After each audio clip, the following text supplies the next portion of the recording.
District Court, 3rd Judicial District of the State of Idaho, County of Payette is now in session. The Honorable Judge Moody presiding. Court will now hear the case of Mills Property Management versus Skylar Bloomington. Good morning, Your Honor, members of the jury. My name is Alethea Cheney, and I and my co-counsel represent the plaintiff and our client, Brett Mills. Today, I'll be providing the cross-examinations of Skylar Bloomington and Dr. Addison Fletcher, as well as giving the closing arguments. Your Honor, members of the jury, my name is Cora Cheney, and I will be having direct examination of Daryl Pinkerton as portrayed by Liam Owens, the direct examination of Ash Masterson as portrayed by Tate England, and giving the cross-examination of Kelsey Shaw. Your Honor, members of the jury, my name is Elise Goodwin, and I will be providing the opening statements, along with the direct examination of Brett Mills as portrayed by Dylan Thompson. Our timekeeper today is Abigail Nowalski. We are the Orange Team. Thank you. Good afternoon, Your Honor, members of the jury. My name is Stu Durak. With me here are my co-counsel, Bennett Schleck and Nate Miller. We represent the defense. Our witnesses, John Sensian is playing Skylar Bloomington, Jake Hughes is playing Dr. Addison Fletcher, and Josiah Ruck is playing Kelsey Shaw, and our timekeeper is Talis Meyer. Thank you. Thank you. I would ask all 6 witnesses to please stand at this time, raise your right hand, and repeat after me. Excuse me, do not repeat this after me. I'm going to ask you, and then I'll ask for an affirmative response. Do you promise that the testimony you are about to give will faithfully and truthfully conform to the facts and rules of the mock trial competition? I do. Does either team have any preliminary matters that you wish to raise? The plaintiff would request permission to move freely about the well for the duration of the trial. Granted. The defense would request the same thing, Your Honor. Granted. Thank you. Thank you. At this time, we'll hear the opening statements. Yes, Your Honor. Unreasonable accommodation. Ladies and gentlemen of the jury, that is what my client, Brett Mills, was faced with when a dog attacked someone in one of his apartment complexes. The defendant, Skylar Bloomington, who the dog belonged to, led a unit from Brett Mills, in which dogs are strictly forbidden. There are actually 2 cases before you today. Both seek to answer the same question. Can Skylar remain in River Point Apartments with his dog?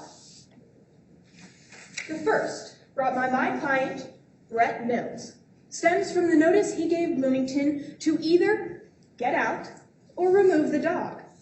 The second, in which my client is the defendant, is a counterclaim, where Mr. Bloomington claims his mental disability requires the dog's treatment.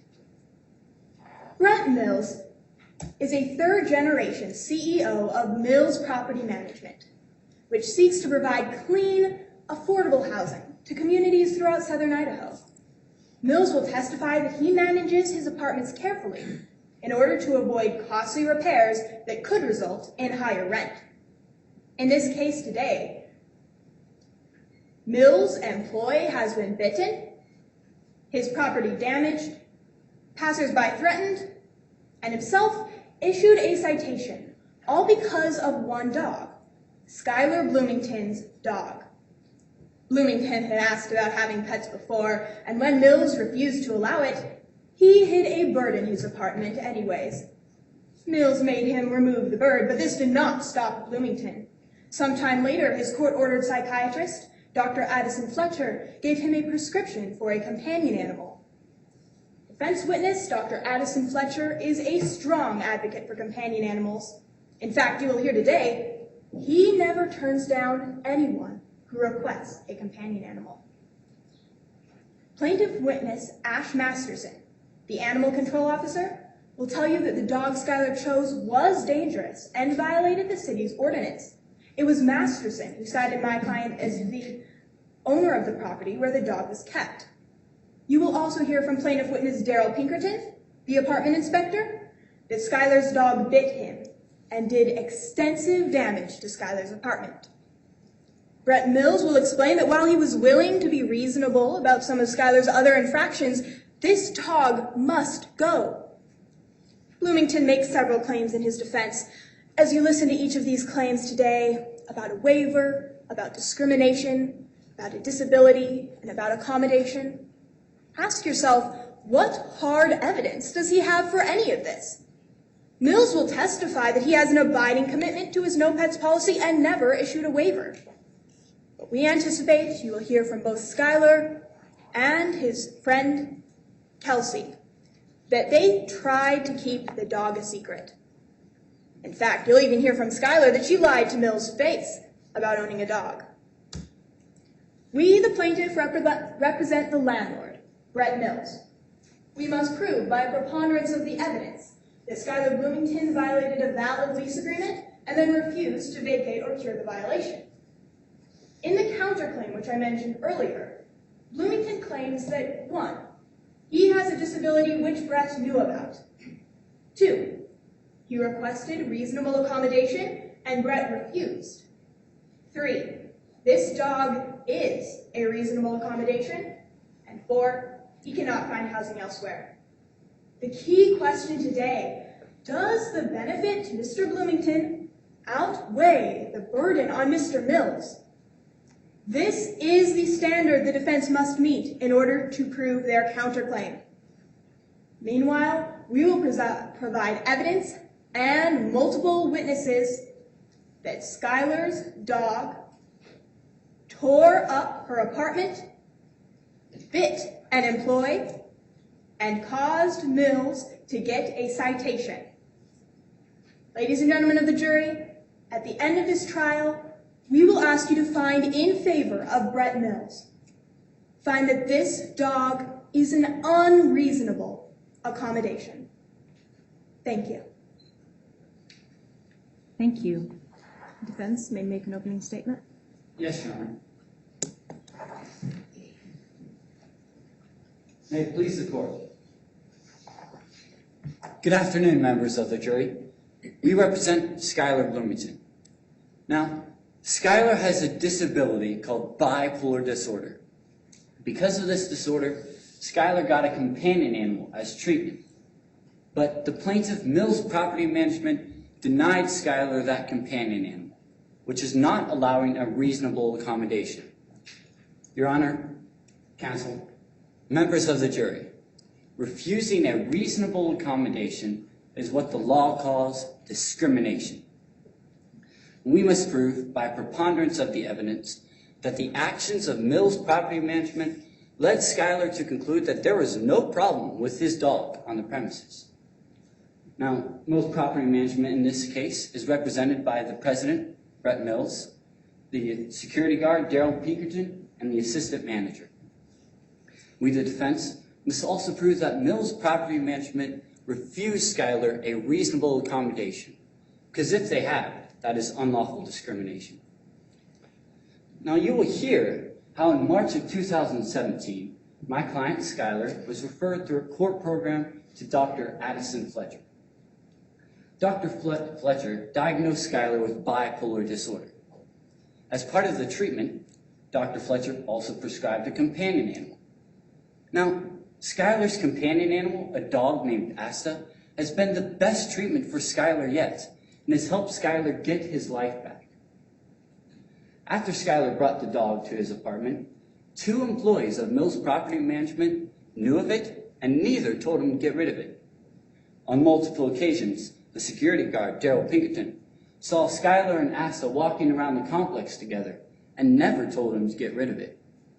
Skylar also personally notified the assistant manager about his companion animal, and the assistant manager didn't object to it. It wasn't until, testimony will show that this is not the first interaction that Skylar has had with Mills Property Management about an animal on the premises. A year earlier, Daryl Pinkerton had found a bird in Skylar's apartment and immediately told him to get rid of the bird.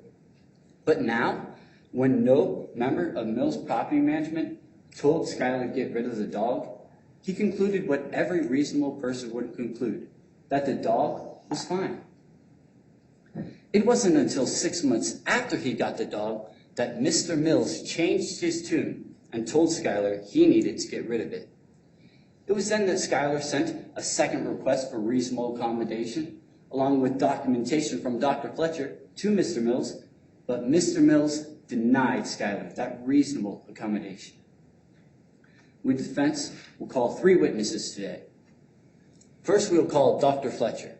Dr. Fletcher will explain how he diagnosed Skylar with bipolar disorder and why Skylar's companion animal is necessary for Skylar to lead an ordinary life. Next, we will call Skylar Bloomington himself. Skylar will testify as to how ASTA has helped him get his life back. He will also testify as to how Mills Property Management allowed his companion animal without objection for several months. He will also explain how his dog Asta had no substantial effect on the condition of the apartment. Now, while it's true that his apartment is in poor condition, he will testify as to how his dog had no effect on that and how that apartment has been in that condition since the day he moved in. Lastly, we will call Kelsey Shaw. Kelsey, like Skylar, will testify as to how Skylar's apartment was in poor condition before Skylar or Asta lived there, to how Mills Property Management didn't object to the animal, to how he also has seen Skylar improve with Asta. To the best of his ability, my client Skylar has been trying to do what he had to do to lead an ordinary life while being a good neighbor to his fellow tenants. His companion animal Asta is the reason he is able to function. The reason you are here today, because Mr. Mills got angry because of my client's need for a companion animal and a reasonable accommodation due to his disorder. That is the definition of unlawful discrimination. Mr. Mills wants to take Asta away from Skylar, but Asta has given Skylar his life back, and no one has the right to take that away. Thank you. Thank you.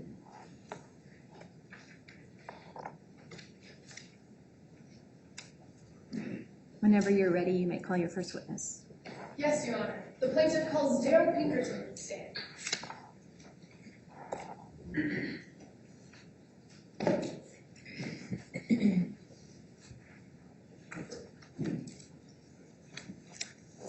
May I proceed? Yes.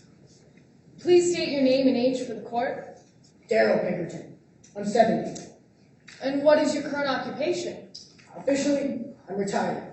But after serving 5 tours in Vietnam, settling down to a real quiet life is kind of hard for me. To pass the time, I do some security work at River Point, an apartment complex owned by Brett. And what kind of security work do you do? Oh, it's nothing terribly difficult. Check up on the apartments and the tenants, make sure everybody's complying with their leases.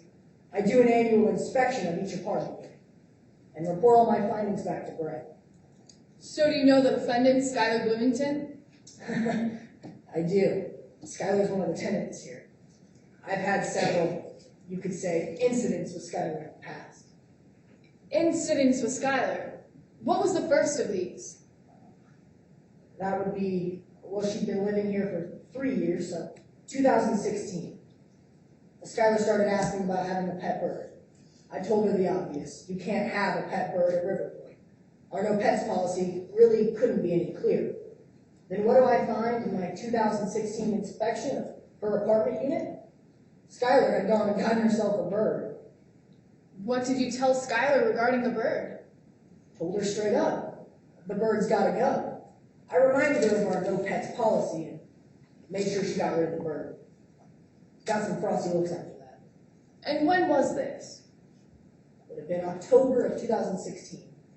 Did Skylar give any reason for having this bird? Regarding a companion animal? No. The bird was just a pet. Now, what was the next incident you had with Skylar? That would be New Year's of 2016, 2017. There was a big party and all the tenants were there. Skylar got into a big fight. The cops were called. And the weird part was, I heard Kelsey, friend of Skylar's, say something weird. It was, Objection, Your Honor. You're sick. May I respond, Your Honor? Yes. Pursuant to Rule 801C2, this is not for the truth of matter asserted that Skylar will get in trouble, but rather it goes to the effect on the listener and why at issue in today's case is whether or not Skylar actually has a mental disability. This goes to this witness's mindset later on as whether or not this witness actually has a mental disability. Do you want to respond? May I have a moment, Your Honor? Yes.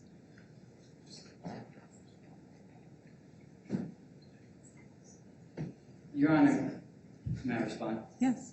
Your Honor, this witness's testimony is an out-of-court statement, and it is made for the truth of the matter, sir. Objections overruled. Yes, Your Honor. Do you want me to say that one more time for you? Please do. So, what was the next incident you had with Skylar? Well, as I said before, there was a party. Skylar got into a big fight, and the cops were called, and I heard Kelsey say to Skylar, if you handle this the right way, you won't get into any trouble. So then, what was the last incident you had with Skylar? That would be June 2017. I started seeing Skylar and Kelsey again walk some dog around the apartment complex. I asked them whose it was. They both told me it was a friend's and called and asked them. How did you react to this? I was suspicious, but didn't have anything conclusive to report to Brett at that time. Did you ever see the dog unsupervised? Well, yeah. When it got loose and wasn't on walks with Skylar and Kelsey, they would bark and growl, and it was really a nuisance. So then, did you see Skylar walking the dog? That's the weird part. It really was never Skylar and the dog. It was always Skylar and Kelsey and the dog, or just Kelsey and the dog. Did you ever report these suspicions to Brett? I did. I made an effort to reach out to Brett as soon as I could. I got a hold of him and let him know what was going on. Now you gotta understand something about Brett. He's a busy man. He's got a lot on his plate. He runs a Objection, Your lot of Honor, departments. narrative. Do you want to respond? Yes, Your Honor. I merely asked this witness whether or not he got into contact with Brett, and my witness is telling why he did and why it took so long. Objections overruled. Thank you. Yes, Your Honor. Basically, Brett's a busy man, and it was hard to get a hold of him at first, but I knew he needed to know, so made sure I got in contact with him. Do you know if Brett ever acted on this tip? Well, yeah. He told me that he confronted Skylar about the dog. She denied ever having one, and I thought that was that. But was it actually the end of it? Well, no, ma'am. During my annual inspection of her apartment a year later, 2017, I found undeniable signs the dog had been living there. So then what were these signs? Well, to start, the moment I walked through the door, I could hardly breathe because of the smelly urine. I got past that, and I saw the chewed up carpets, the torn floorboards, the scratches by the entryway. Looked like something had been trying to get out. Given a picture, could you identify the damage again? Well, for sure, it's hard to forget something that bad. Let the record reflect I'm showing opposing counsel is in marked as Exhibit 810, for identification. May I approach the witness? Yes. Do you recognize this? Yes, And what does it appear to be? that's the damage that I saw in Skylar's apartment unit. And is the damage in this picture fair and accurate representation? Yeah, it looks like I'm there now. So then you recognize the damage in this document. Yeah, that's exactly what I saw during my inspection of Skylar's apartment unit. Your Honor, I ask that Exhibit 10 be entered into evidence. Any objection? No objection, Your Honor. 10 will be admitted. Now, was this damage there on your last inspection? When I found the bird, no. No way to miss that damage. So then, did you contact Brett after this inspection? Well, I did, yes. I made an effort to reach out to Brett because this is obviously important. However, it all really came to a head the day that I was attacked by that dog. Skylar's dog attacked you. Now, how did that happen? This one afternoon in December, I see Asta in the middle of the road. I don't want to see her get hit by a car. So I run over there and get her off the road. Now, right as I get off the road, Asta starts growling, so I back away, real slow like. Now, mind you, I know enough about dogs to say that unless you know the dog really well, you just gotta give it its space. So that's what I did. I backed away slowly, and the dog kept coming. She kept coming on me, lunged, and bit my hand. Now, based on your encounters with this dog, could you identify her, given a picture? Of course, it's hard to forget a dog that attacks you right after you see it. Let the record reflect I'm showing opposing counsel has been marked as Exhibit 8 for identification. May I approach the witness? Do you recognize this? I do. And what does it appear to be? That's the dog that hurt me. Is it a fair and accurate representation of that dog? It is, yep. Your Honor, I move that Exhibit 8 be entered into evidence. Any objection? Yes, objection, Your Honor. As to foundation, this witness does not know who took the picture or when. May I respond, Your Honor? Yes. This witness has just laid foundation that he's had many encounters with the dog, one of them being that the dog bit his hand, and has correctly identified this dog as the dog that bit him, and therefore is able to testify as to this dog in the picture. May I respond? Yes. Then, Your Honor, I ask that this exhibit be entered only for the fact that this witness can identify the dog.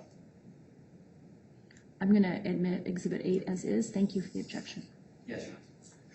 Now, just to be clear, is this the dog that attacked you? Definitely.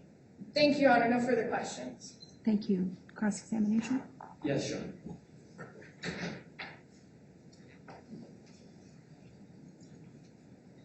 Mr. Pinkerton testified on direct that you do security work for Mr. Mills. Is that true? Right now, light security work, yes. That's right, and part of your security work is perform annual inspections, right? That's right. And you make sure that the tenants are acting in accordance with their leases. Is that true? That's what I do. And in return, you live rent-free at Bird Point Apartments. Isn't that right? That's right. Brett's pretty generous. Mm-hmm. I'd like to talk about that incident between Skylar and his girlfriend. Now, this is around New Year's 2016 to 2017. Am I right? Yes. And it was about this time that there were concerns that Skylar was dealing with a mental illness. Isn't that true? That's right. Kind of taking a turn for the worse. And it was also about this time that Mr. Mills asked you to keep a close eye on Skylar. Is that true? Yeah, and he keep a close eye on my tenants, especially after the bird incident. So bringing it back to my question, he did ask you to keep a close eye on Skylar. That's a yes. That is a yes. And you knew that it wouldn't look good for Mr. Mills to kick out someone who has a mental illness. Isn't that right?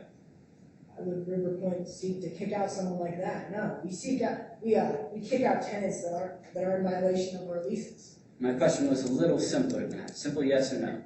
You knew that it wouldn't look good for Mr. Mills to kick out someone who has a mental illness, and that's a yes. Sure. Thank you. Now, you're aware of Mills Property Management's no pet policy, aren't you? I'm very aware, yes. That's right. And in 2016, you saw a bird in Skylar's apartment during your inspection. Isn't that right? I did, right after I told her he couldn't have it. That's right. After you saw the bird, you immediately told him to get rid of it. Isn't that right? That's right. Now, in past year, you've frequently seen Skylar and Kelsey walking the dog around. Isn't that right? That is right. And you never once told them to get rid of the dog. Isn't that true? They never told me it was their dog. I was informed it was a friend's dog. I assumed it wasn't going to stay around. But as you testified, you're aware of Mills Property Management's lease. Isn't that true? That is true. And isn't it true that in the lease prohibits tenants as well as visitors' animals from being on the premises? Am I right? That's right, and I assumed that I trust my tenants, and I assumed that Skylar had obtained some kind of consent from Brett that she could walk a friend's dog around. So, knowing this, that the lease prohibits visitors' animals, you still didn't tell them to get rid of the companion of the dog. Excuse me. When they told me it was a friend's dog, no. Didn't see it all that often at that point. So that's a yes? You didn't tell them? I didn't tell them at that time, no. Thank you. Now, in your inspection of 2017, you testified on direct that you saw definite evidence of a dog in the apartment. Isn't that true? Yes. But isn't it also true that you didn't tell Brett about this damage until 2 months later in December? Honestly, I kind of expected Skylar to report the damage himself. It was really bad, and didn't want to necessarily bother Brett with that specifically, but I did reach out to him, yes. But you were very worried about this, and you didn't tell him until 2 months later. That's the yes, isn't it? That's right, I did contact Brett. Thank you. Now, you think that Skylar is faking his disability. Isn't that right? Honestly, I believe there's a little bit of that going on. But you have no medical training. Having served 5 tours in Vietnam, I've seen a lot of mental disorders. Honestly, I think I can recognize someone who's faking it or not. Thank you for your service, but bringing you back to my question, you have no medical training. You have no medical degree. Isn't that right? That's right, just an investigator. And in your own words, you aren't a mental health expert. Hello. Objection, Your Honor, as to relevance, as to whether or not my witness has personal knowledge of a mental health expert has to do with Skylar Bloomington and her dog. May I respond, Your Honor? Yes. This witness's testimony of that he thinks my client is faking his disability goes to his bias towards my client. May I respond, Your Honor? Yes. It is not relevant whether this witness thinks that Skylar is malingering, rather whether or not Brett does, and therefore this testimony is irrelevant at this time. May I respond? Mhm. Your Honor, I believe I've laid sufficient foundation that Daryl Pinkerton is a representative of Mills Property Management, and is thus his bias towards my client is relevant. The relevance objection is overruled. Thank you. Thank you, Your Honor. Now, I'd like to move on. I'd like to talk about that story where you claim to be bitten by Asta. Now, after you say it bit you, before you say it bit you, excuse me, you claim that you unexpectedly approached it. Isn't that right? It was in the middle of the road, the car was coming, and I got it out of the road as fast as I could. So that's a yes, you unexpectedly came upon the dog. I got the dog out of the road, yes. Thank you. But this attack, you claim that it didn't break the skin.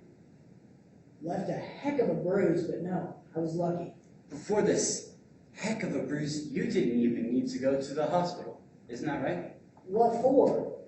My body can heal itself. Thank you. So that's a yes, you didn't need to go to the hospital. I didn't need to go to the hospital, no. In your own words, you said that it was just a little ache and pain. That's right. I like to think I'm a pretty tough guy. So you called animal control about a little ache and pain. Listen, what happened to my hand hurt, and I don't want to happen to a little kid's face.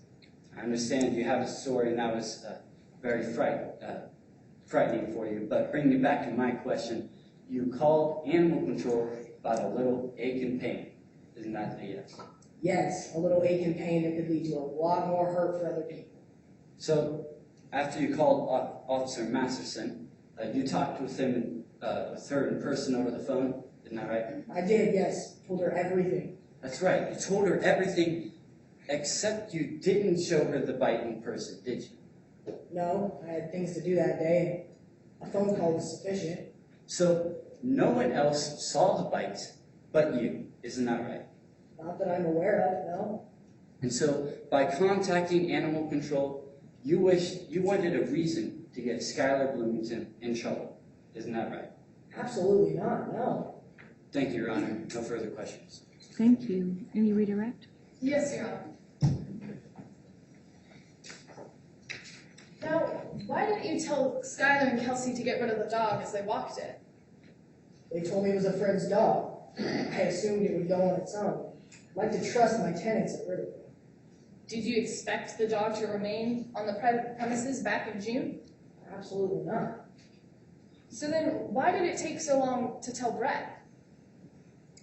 As I tried to say before, Brett runs multiple apartment complexes. There's got to be a dozen guys like myself trying to reach out to Brett at any given time.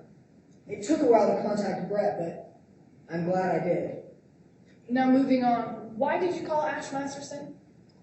I called Ash Masterson for the simple reason that what happened to me may have been kind of small, hurt like heck, but could happen to somebody else on a much larger scale, and I would hate to see someone injured on the River Point properties. Thank you, Your Honor. No further questions. Thank you. You may call your next witness. The plaintiff calls Brett Mills to the stand.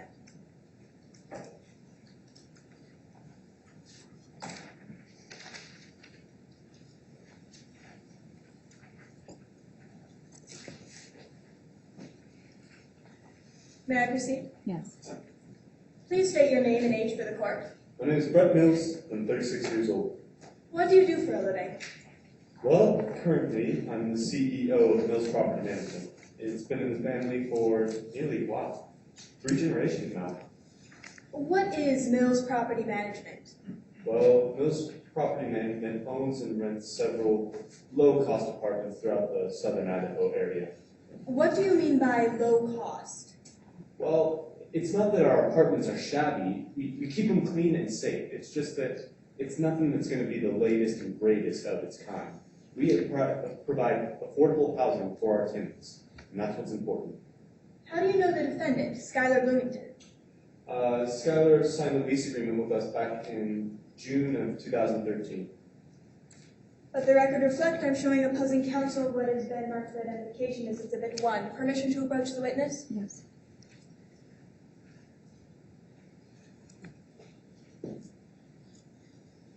Do you recognize this document?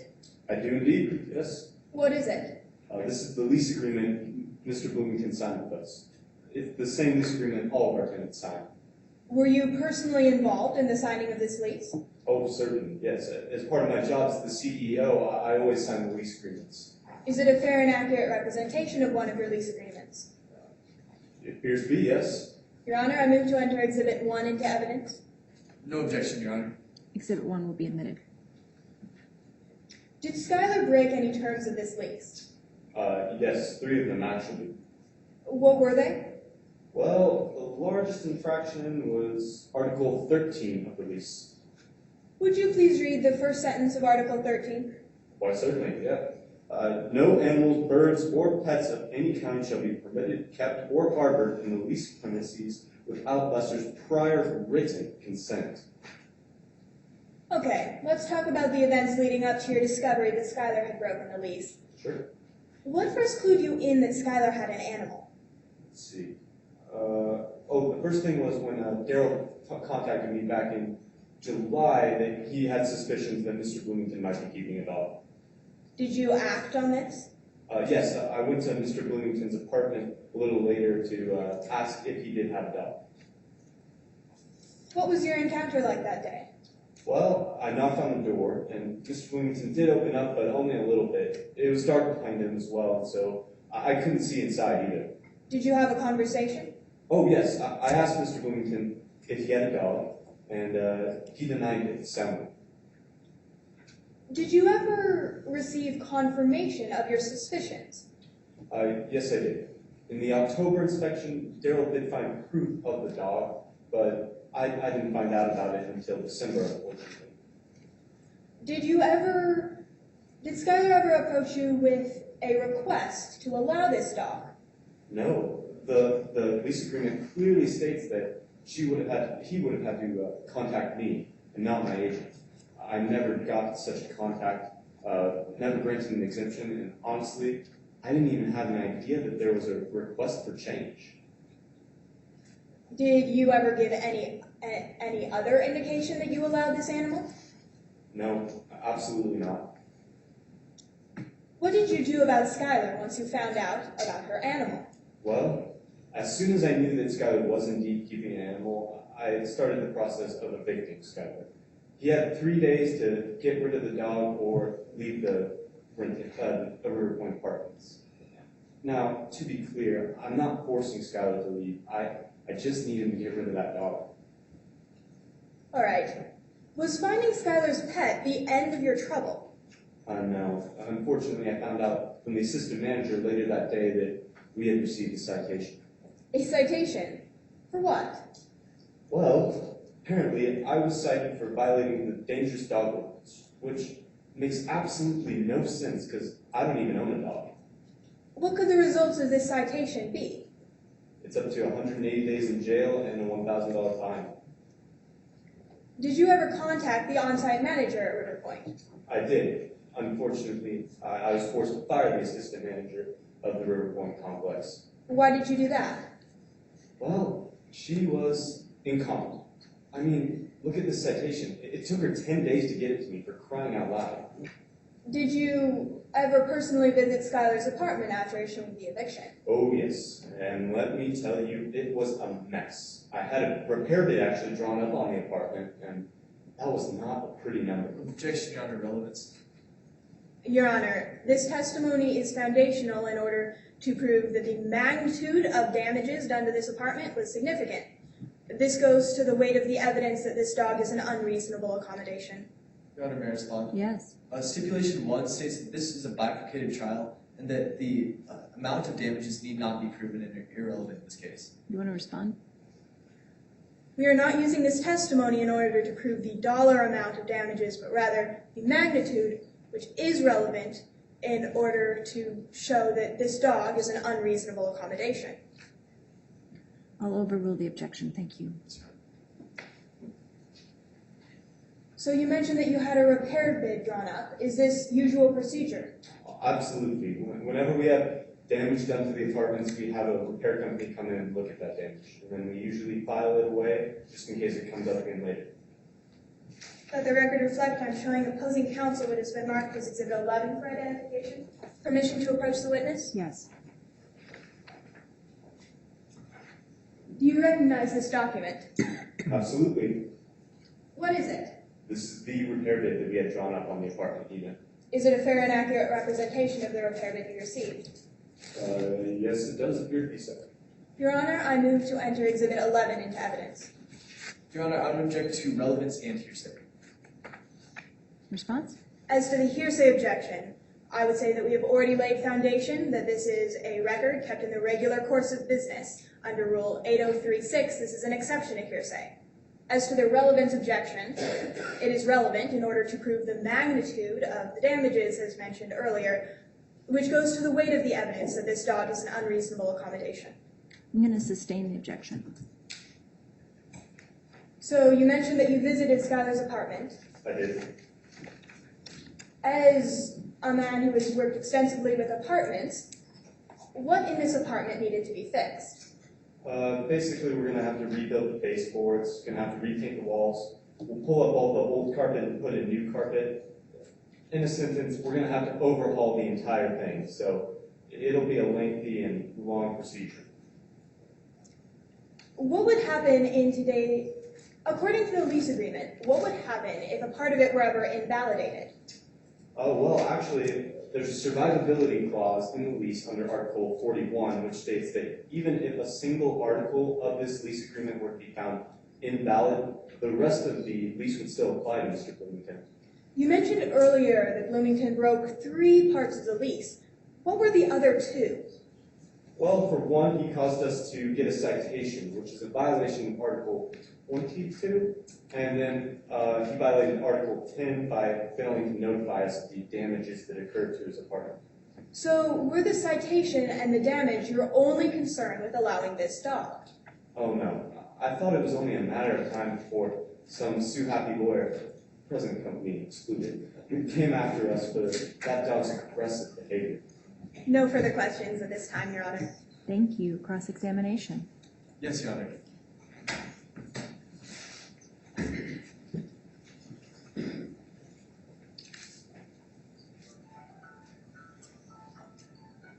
May I proceed? Yes. Mr. Mills, like you said on direct, you received a citation for harboring a dangerous dog, isn't that right? I did, yes.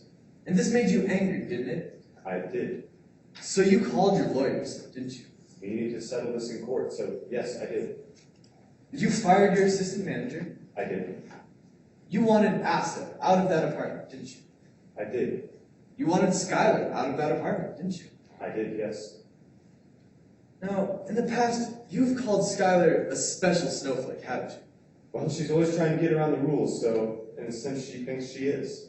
Now, in your words, Skylar is a special snowflake. Yes. And you also think that civil rights matters, they're just silly, aren't they? Oh no, not all civil rights matters. But civil rights matters can be silly, isn't that right? Well, when they're like today's case, and a little bit made up, yeah, I would think they're silly. Now, on direct, you testified that, according to the lease, Skylar Bloomington needs to get explicit written consent from you. Isn't that right? That's correct. Now, I'd like to direct your attention to the lease agreement. It says under Section 13 that Skylar needs to get the lesser's prior written consent, doesn't it? Correct. Now, direct your attention to the front page of the lease agreement, where the lesser is stated. It says that the lesser is Mills Property Management. Isn't that right? It is, yes. And your assistant manager had worked for you, isn't that right? She does work for me, yes. Your Honor, at this point, I'd like to take judicial notice that the assistant manager was at all relevant times an agent of Mills Property Management. Any objection? It has already been stipulated to, I believe. It'll be judicially noticed. Now, Your Honor, may I approach the witness with what has already been marked as Exhibit 5? You may. Let the record reflect I'm showing opposing counsel Exhibit 5.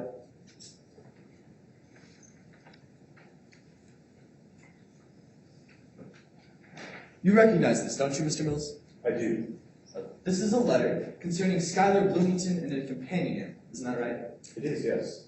And you received this in December, didn't you? I did. Now, your assistant manager received this in August, didn't you? I don't know what you're talking about. Now, just to be clear, we're talking about the same assistant manager that you fired for failing to pass on information to. No, just the citation and the New Year's event. Those were the only pieces she didn't pass on. So this is the same assistant manager that you did fire for failing to pass on information. That's a yes. On to those events, yes. And you were made aware of suspicions of Skylar and a dog in July of 2017. Isn't that right? I did, and Skylar told me she didn't, so I believe him. So you did hear suspicions of Skylar and a dog in July? Yes, until Skylar confirmed that my suspicions were false. Your Honor, may I retrieve Exhibit 5 from the witness? Yes. No further questions, Your Honor. Thank you.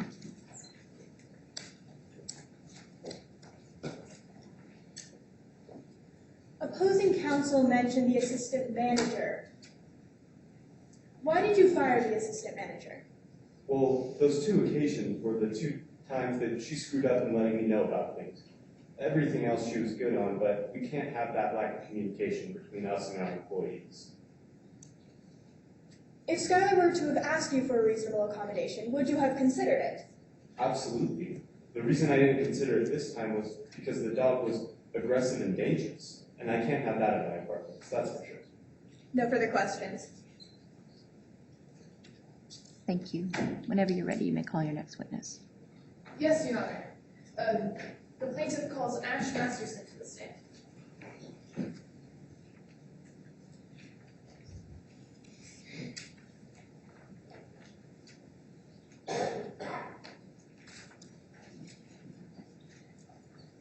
Please state your name and age for the court. My name is Ash Masterson, and I am 42. And what do you do for a living? I've worked for the City of Payette as an animal control officer for about 10 years now. And what does this job entail? I'm in charge of handling the strays around here, and I also work to enforce the laws made about dangerous dogs. So then are you familiar about the laws regarding dangerous animals?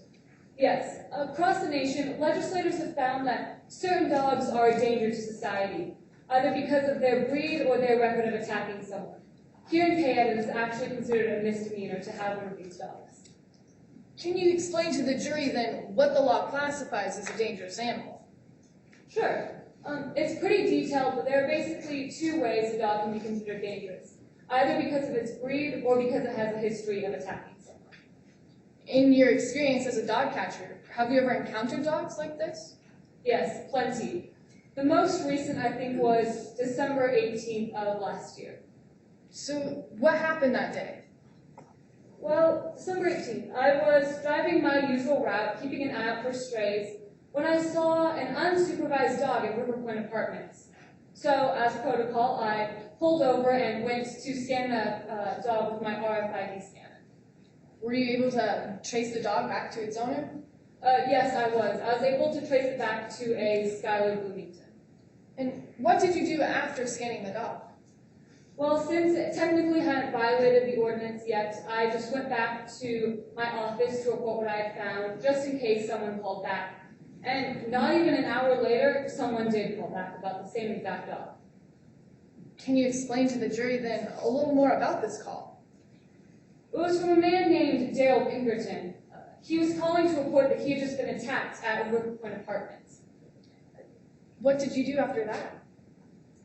Well, once I was informed that he was attacked by Skylar Bloomington's dog, I went back to the apartment to pick up the dog and cite her.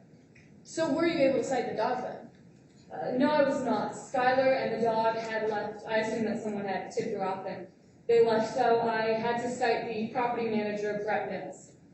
Now I believe you have a copy of Exhibit 8 in front of you. Yes, I do. Do you recognize this? Yes, this is the same dog that I scanned and cited on December 18th. Thank you, Ms. Masterson. Now, just to be clear, why did you cite this dog? The moment that dog attacked Dale Pinkerton, it became a dangerous dog. It's made clear in the ordinance that any dog that approaches someone in a menacing manner with an apparent attitude of attack violates the ordinance. I had to cite that dog for everyone's safety. Now, just earlier you testified the dog was traced back through RFID technology to Skylar Bloomington. So why then did it not go to her? Because the attack happened on Brett Mills' property, he is just as legally responsible. That's why property owners have to be careful what they allow on their property. Now, what are the penalties if caught harboring a dangerous dog? Like I mentioned earlier, breaking this ordinance is against the law, and you get 180 days in jail and a $1,000 fine. Thank you, Your Honor. No further questions. Thank you. Cross-examination? Yes, Your Honor. Ms. Masterson, I'd like to talk about what happened on December 18th of 2017. Now, on that day, you went to the River Point Apartments, isn't that right? Yes, that's correct, as my usual route. Your usual route. Did you see, and you saw that dog, didn't you? Yes, that is correct. But you left the apartments without picking it up, isn't that right? Yes, that is standard protocol. And it was an hour after that you received a call from Daryl Pinkerton, isn't that correct? Yes. And Mr. Pinkerton claimed that he was bitten, isn't that right? Yes, he explained that he had just been bitten at the River Point Apartments. And of course, you went to the River Point Apartments right away, didn't you? Yes, to cite the dog. And of course, you questioned Mr. Pinkerton when you arrived, isn't that right? I didn't question him when I arrived. I got all the evidence I needed on my phone call. You got all the evidence you needed on your phone call. You never saw Mr. Pinkerton, did you? No, he's a busy man and had errands to get to. You never saw his alleged bite, isn't that right? No, I didn't need to. I got all the evidence necessary to write my citation based on our phone call. And you never even saw the dog when you returned to the apartments? No, like I mentioned earlier, I figured that someone had tipped off Skylar and she and the dog left. I didn't ask you to speculate about Skylar Bloomington. I asked whether or not you saw the dog, and that's a no, isn't it? That's correct. And you never saw any sign of this attack, isn't that correct? No, I didn't need to. I got all the information I needed off of Daryl's phone call. I'd like to talk about what you actually saw. What you actually saw was that an hour earlier, there was a dog at the River Point Apartments that was not acting aggressively. Isn't that correct? I wouldn't use the word aggressive, so to speak, but it was very difficult to approach and it was a bit agitated. Miss Masterson, this dog wasn't acting aggressively when you observed it. Isn't that correct? Not aggressive, so to speak, just difficult to approach. And you also mentioned that you believe that this dog was unsupervised on direct examination. Now, there were people around, weren't there? Yes, just no one supervising the dog. I didn't ask you to speculate about whether or not those people were supervising the dog. I was asking whether or not they were around, and they were, weren't they? Yes, naturally, at an apartment complex, you would have people.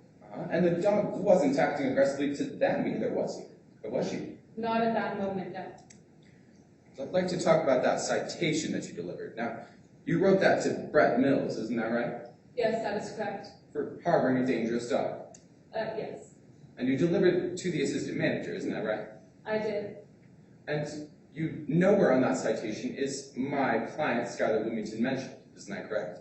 No, as Brett Mills was the property manager, I wrote the citation to him because the attack happened on his property.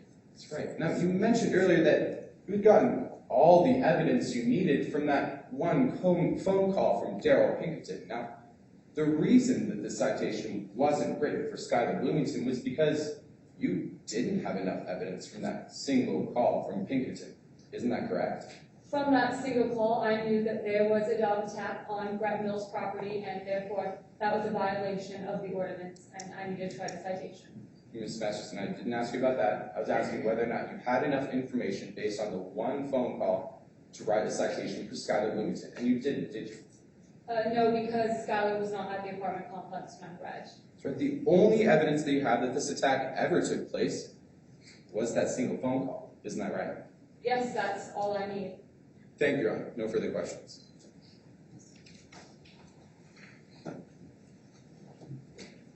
Your Honor, before I begin, may I ask how much time I have? About 1:20 seconds. Now, Ms. Masterson, do you typically see dog attacks when they happen, when you issue a citation? No, I do not. I'm just like any other officer. A policeman doesn't always see the person who's getting murdered. And does the law require you to see the attack? No, it does not. So then, what info did you use to cite the dog? I got all the information from Dale Pinkerton that he was attacked on Brett Mills' property, and that violates the ordinance. But did you see the dog prior to this? Yes, I also saw and scanned the dog at Skylar Bloomington. Thank you, Your Honor. No further questions. Thank you.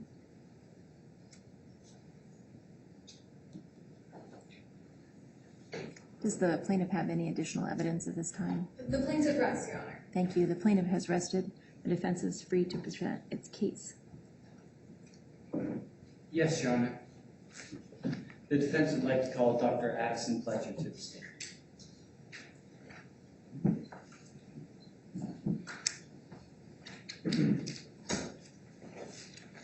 Please, may I proceed, Your Honor?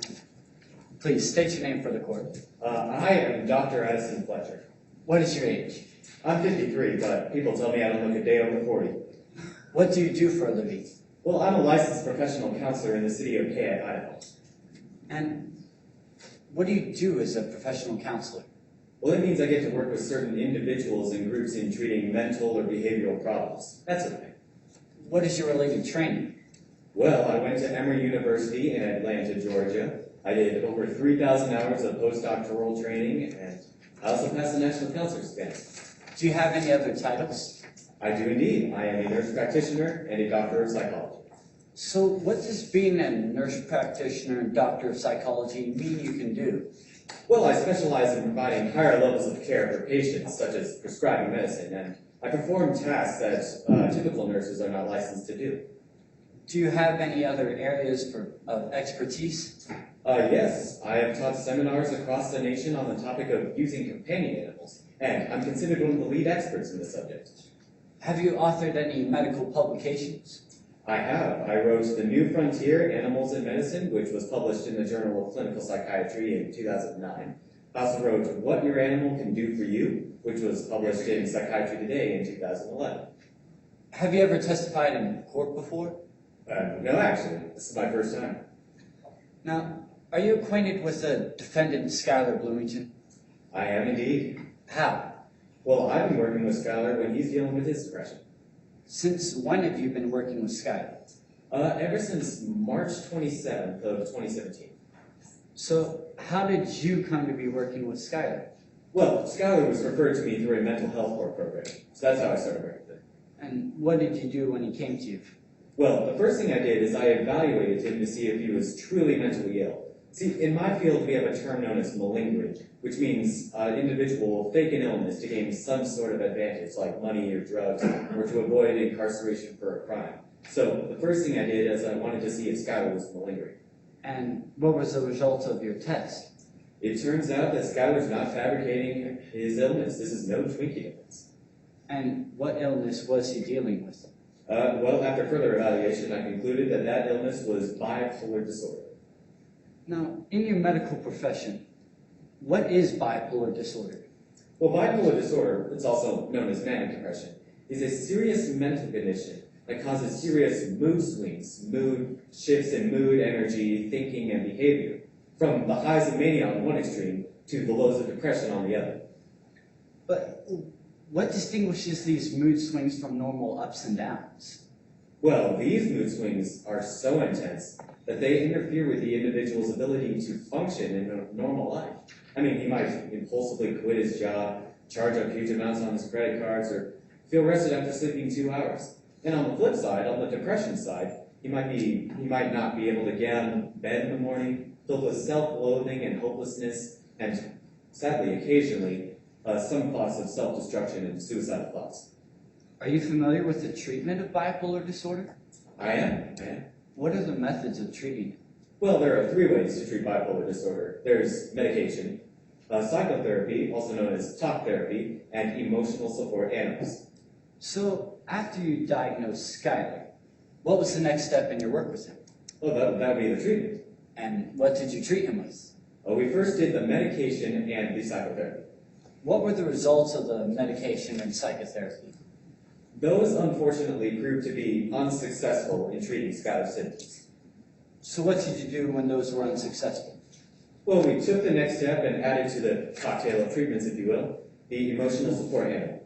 What was the result of emotional support animal? Well, I've seen a huge improvement in Skylar's symptoms. He's now able to function in a normal life. He's able to interact socially more, and Asta, the dog, has given him a reason to live and a being to be responsible for. I've seen a huge improvement in Skylar. Do you have an opinion as a professional on what you believe if a different dog would have had the same effect on Skylar as Asta did? I do have an opinion on that. What would that be? Well, see, I don't think a different dog would have the same effect on Skylar because, well, I had Skylar choose out his own companion animal out of the ones that he saw. Because if the individual chooses his own companion animal, the relationship would be more personal, as opposed to if I gave him a companion animal. It's like forced companionship. Do you have an opinion as a professional on what you believe would happen if Skylar were forced to get rid of Asta? I do. What would that be? The least that would happen if the dog was taken away is that his symptoms would worsen. Asta, the dog, is the reason why Skylar's doing so much better. He's able to lead a normal life, function in a normal life. I mean, you can't take away the treatment that is needed to treat Skylar's bipolar disorder. I mean, it's like taking chemotherapy away from a patient with cancer. You just can't do that. Do you have Exhibit 5 in front of you? Let me see here. I do not. Your Honor, may I approach the witness with what has been marked as Exhibit 5? Thank you. Showing you Exhibit 5. Do you recognize this? I do. What is it? This is a letter I gave to Skylar Bloomington. And could you verify that you wrote it? Yes, this is my signature right here. And when did you write this letter? April 10th of 2017. What was the purpose of writing this letter and giving it to Skylar? Well, I gave this to Skylar to notify anybody who needed to know about his mental disability, bipolar disorder, or his emotional support animal, Asta. Your Honor, I now ask that Exhibit 5 be entered into evidence. I have no objection, Your Honor. Exhibit 5 will be admitted. Thank you. I have no further questions, Your Honor. Thank you. Any cross-examination?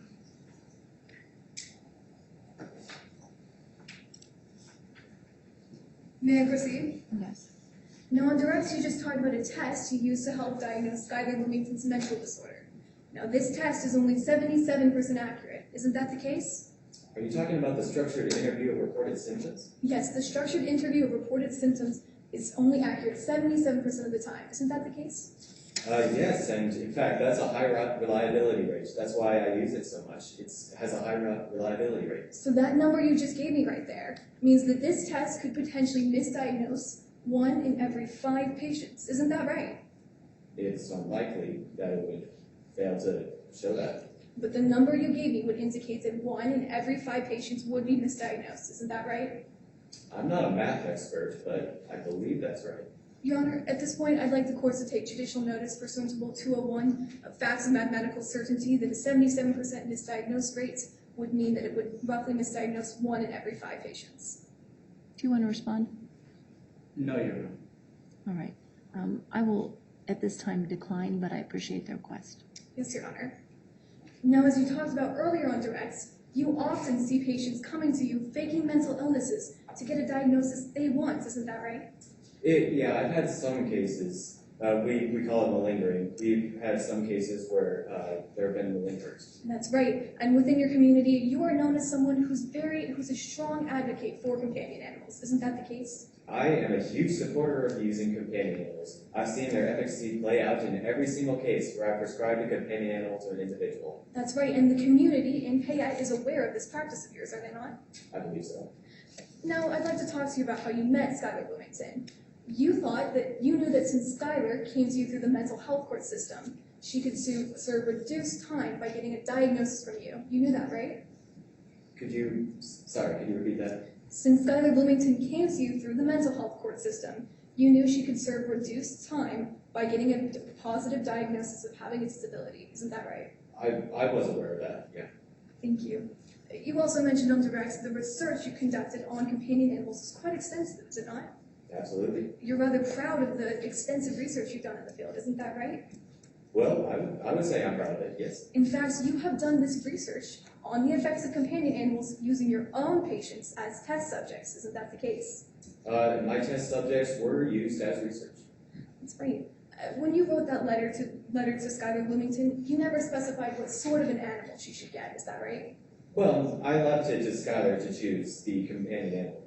You didn't even specify that it should be, for example, a dog. Is that right?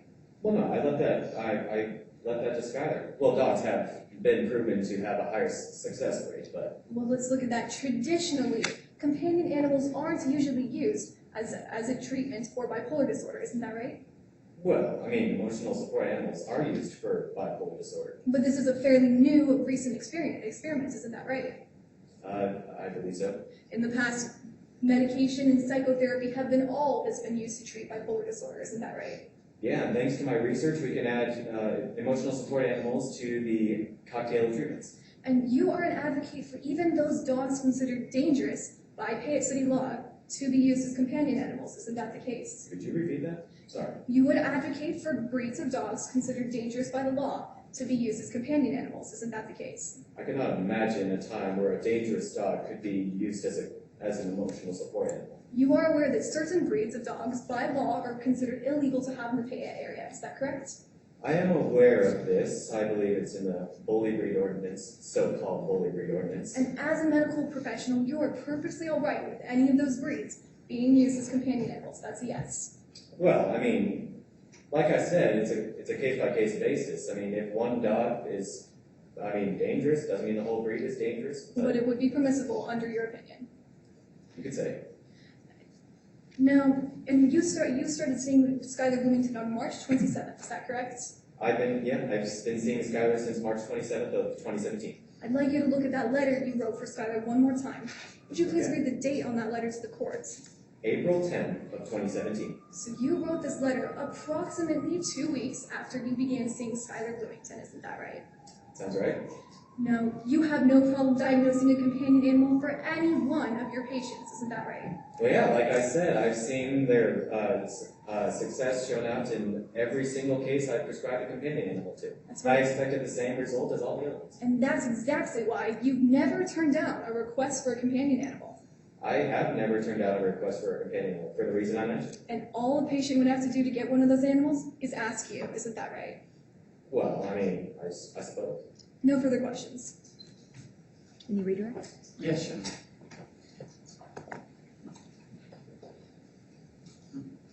Just to be clear, could you clarify why you prescribe companion animals to your patients? Well, see, in my research, I have found that emotional support animals are the best way of treating someone with a mental disability. And because of that, we can add that to the cocktail of treatments with medication and psychotherapy. I believe emotional support animals are the best things since sliced fruit-free bread. Did you see the success in Skylar's case? Absolutely. He's able to function in a normal life. I've seen a huge improvement in Skylar's symptoms. Thank you, Your Honor. No further questions. Thank you. You may call your next witness. Your Honor, the defense calls Skylar Bloomington to the stand.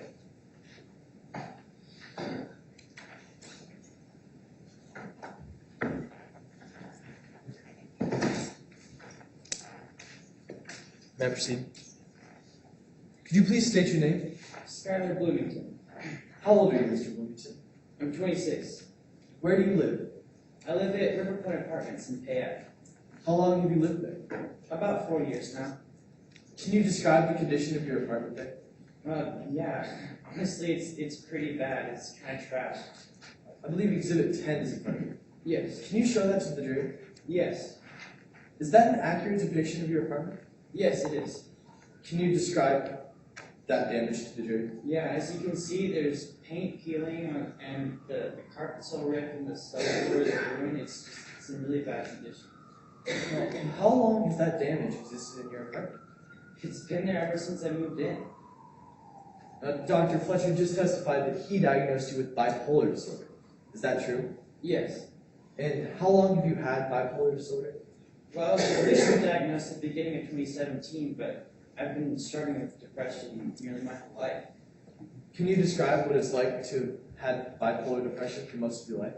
Well, yeah, I mean, really, it started with my mom. She had struggled with depression her whole life as well. I saw how hard it was and hoped that I would escape that fate. But halfway through my freshman year of college, my world went dark. I dropped out and could barely hold a minimum wage job. Can you describe how you would spend a typical day when you were depressed? Yeah, and everything was gray. There was no light in my world. I didn't see any reason or motivation to do anything. Some days I wouldn't even get out of bed. I never left my apartment. I didn't want to see people, let's talk to them. And I wasn't taking care of myself either. Now, how did you come to meet Dr. Fletcher? I met Dr. Fletcher through a mental health program after I attacked my ex in a manic high. And have you undergone treatment with him? Yes, I have. Can you describe that treatment process? Yes, it started out with a bunch of different types of drugs and pills, and none of that seemed to help. They tried the talk therapy, but that didn't help either. Did any treatment finally help you? Yes, What treatment was that? my companion animal Asta. How successful has owning a companion animal been for you? It's been so successful, it's amazing. I'm a new man. There's light in my world again, and I have a reason to get out of bed, and something to take care of, and a reason to be alive. Can you describe how you would spend a typical day with Asa? Yeah, I'd wake up and she'd be there ready to start the day with me. I'd take her out to use the restroom real quick and then have breakfast. You know, I'd have like my Cheerios, she'd have her kibbles. And then maybe like play fetch with her, take her on a walk.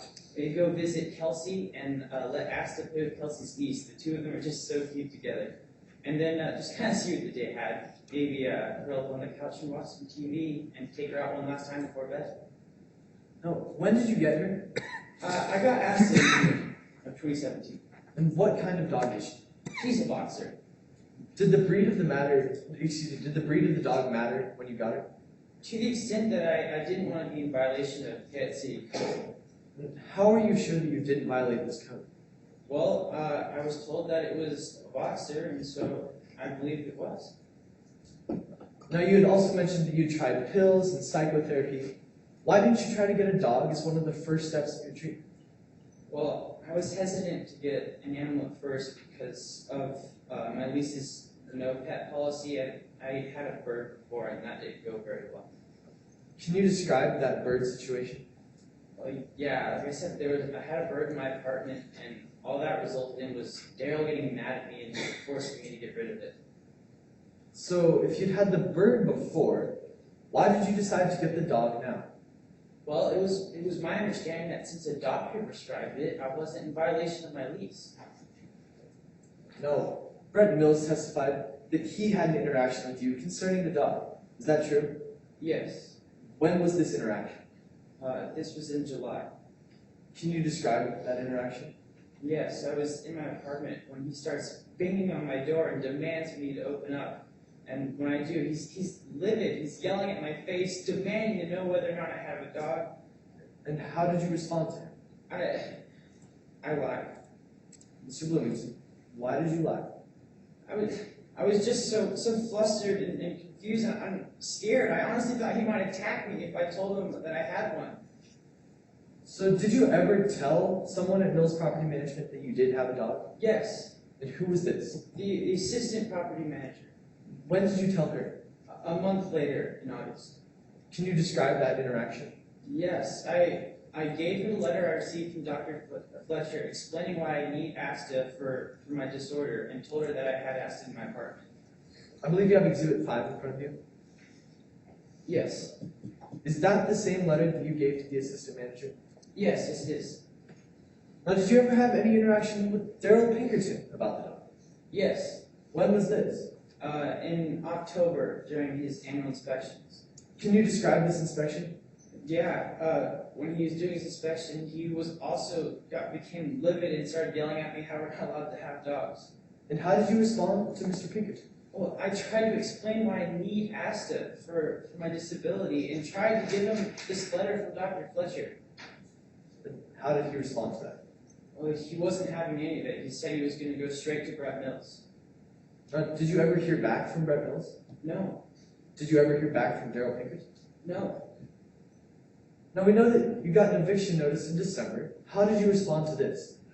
Well, I wrote another letter asking for reasonable accommodation and sent that to Brett Mills along with this letter from Dr. Fletcher. Your Honor, may I approach the witness with what has been marked as Exhibit 3? Yes.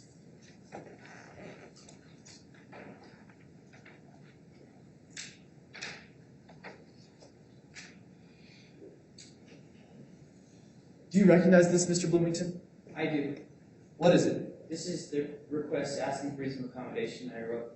Is that a true and accurate copy of that request? Yes. And what's the date on it? December 29th, 2017.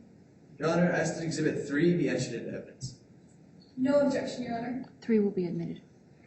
Now, Mr. Bloomington, just to clarify, what did you give to Brett Mills? I gave him this request asking for reasonable accommodation and this letter from Dr. Fletcher explaining why I need Asta for my condition. Thank you, Mr. Bloomington. No further questions, Your Honor. Thank you. Cross-examination. Yes, Your Honor. May I proceed? Dr. Fletcher prescribed you several medications to treat your bipolar disorder, did he not? Yes, he did, but none of them seemed to work and just left me feeling flat. And unfortunately, because you didn't like the way they made you feel, you tried not to take them when you could get away with it. Isn't that right? Of course not. They weren't working. They made me feel worse. But at this point, there's still one medication you're on. Isn't that right? Yes, that's right, along with my companion animal, Asta. And when you take this medication, it seems to do the trick, doesn't it? Well, of course, with Asta, yeah. But the medication does the trick. That's what you say? Well, it seems to, since I have Asta as well. So now, when you take this one medication, you feel perfectly fine, don't you? Well, yeah. I have my sweet animal Asta, and I have this one medication, and I am feeling a lot better. Thank you, thank you, Mr. Bloomington. It's safe to say you have known about the no pets policy at least for a very long time, isn't that right? Yes. You knew about the no pets policy when you got your first pet, a bird, isn't that right? Yes, that's right. Daryl Pinkerton, like you said earlier, reminded you of the no pets policy when you were forced to get rid of that bird, is that right? Yes, he did. And during this interaction, you didn't tell Mr. Pinkerton that this was your companion bird, did you? No, it was, I didn't. I just got rid of it. And so then when you decided to get Asta, you were just so nervous that you took one more look at your lease, didn't you? Yeah, I reviewed my lease and didn't think that I was in violation since the doctor prescribed it. You didn't think you were in violation. Let's look at that one more time. Now that lease states that you cannot have an animal without prior written consent, isn't that right? Yes. And Asta is, you would agree, an animal. Yes, she is. She's my companion animal. It is your belief that Daryl Pinkerton knew you had Asta because he saw you walking her, is that right? Yes. However, at no point to your knowledge did Kelsey Shaw tell him that was your animal, did she? Objection, Your Honor. This is asking for speculation. May I respond, Your Honor? Yes. I'm asking for this witness's impression if her best friend told Daryl Pinkerton that it was her animal. If he has no knowledge of the event, he may say so. I'm going to overrule the objection. You do not believe that Kelsey ever told Daryl Pinkerton this was your dog, is that correct? I don't really know what Kelsey has told Daryl Pinkerton. But you certainly never told Daryl Pinkerton that it was your dog, did you? Well, no, I kind of assumed he knew. He saw me walking it all the time, every day, in fact. That's right. The fact is, you never intended Brett Mills to find out about Asta, did you?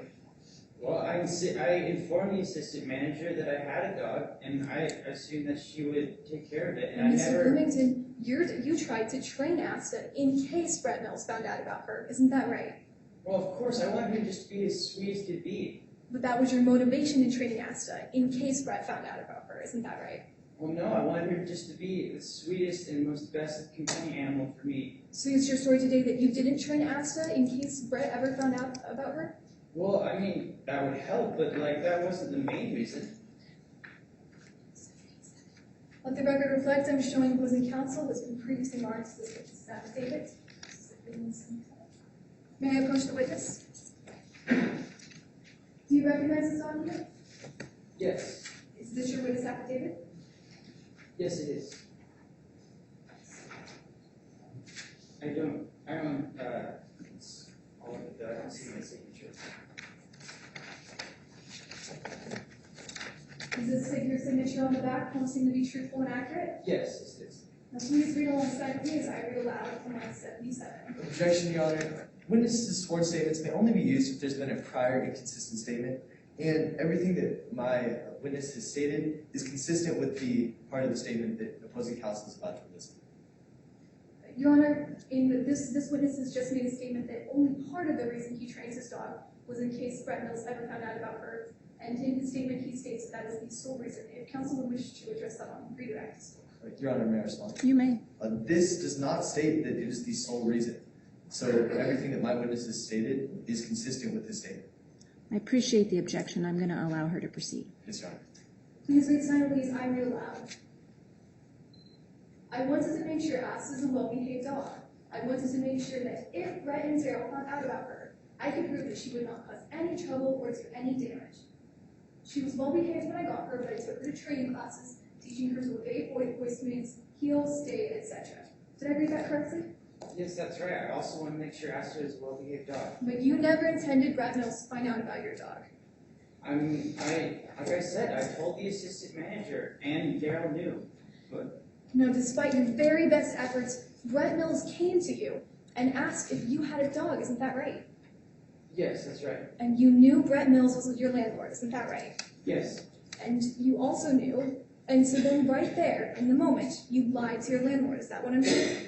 yes, I did. I was again, like I said, I was so flustered and scared. I almost thought he might attack That's me. right. You were flustered, but you didn't tell him you had a companion animal, did you? No, I honestly thought he was going to attack me. Let's talk about that. There was a door between you and Mr. Pinker and Mr. Mills. Isn't that right? Yes, but I had opened it enough to talk to him. And this door was only open a couple of inches. Isn't that the case? I don't know exactly how far open the door was. You don't know how far open the door was?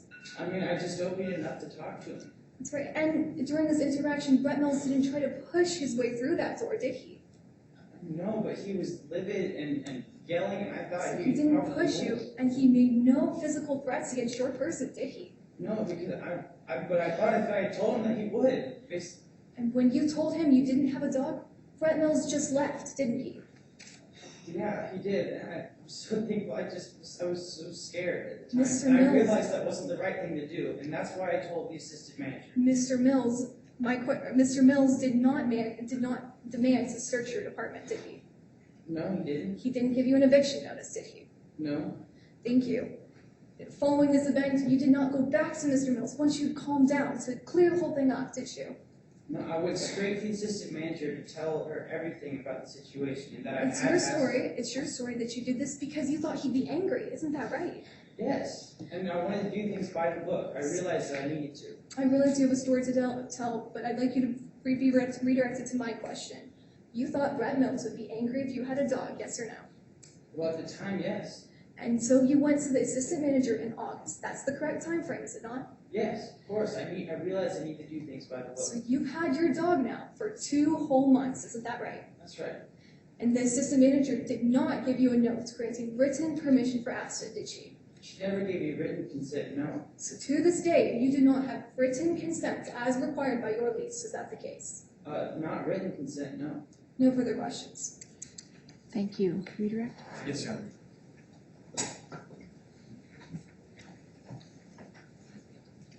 May I proceed? Mr. Bloomington, On the cross, opposing counsel asked you about training with Asta.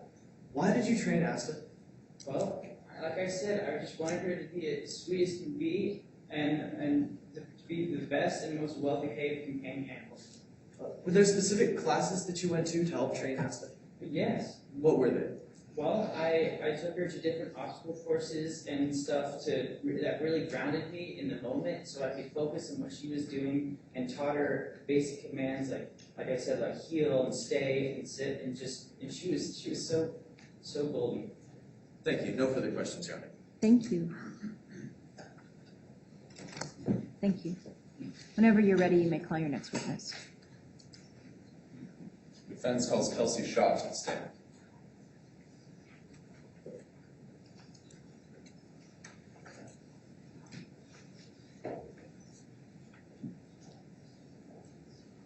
May I proceed, Your Honor? Yes. Please state your name for the court. My name is Kelsey Shaw. How old are you, Mr. Shaw? I'm 32 years old. Do you know Skylar Bloomington, the defendant in today's case? Of course. How do you know him? Well, we've been best friends for about 4 years now, ever since he moved in right next to me at River Point. How did you come to live at the River Point Apartments? Well, I had a dark period in my past where I was stealing drugs out of my former apartment. I was caught, busted. And since then, I've turned over a new leaf. And I've never done anything like that. What was Skylar like when you first got to know him? He was a really cool guy. Maybe a little bit shy, but really fun to hang out with. He was always clean and well-groomed. Did he remain that way? No. What about him changed? Well, it was late 2016. He started going dark, getting less and less sociable. First, it was barely noticeable, just his appearance, but then he stopped coming out of his apartment. And then I was literally the only person he could talk to. And he started becoming chubby.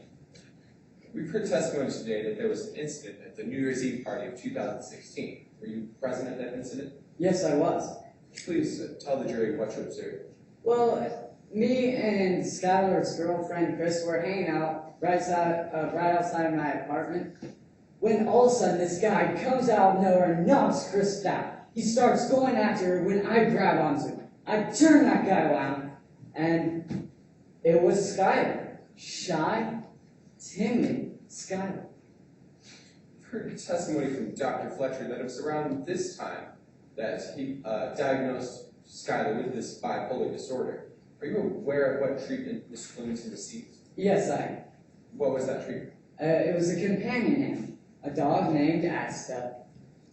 How has Asta affected Bloomington? Well, she requires him to go out of his apartment on walks. And while he's out of his apartment, she is a great conversation starter between him and other people. And he has to go out shopping, you know. Are you aware of whether or not any member of Mills Property Management was in a position to be aware of the presence of the dog?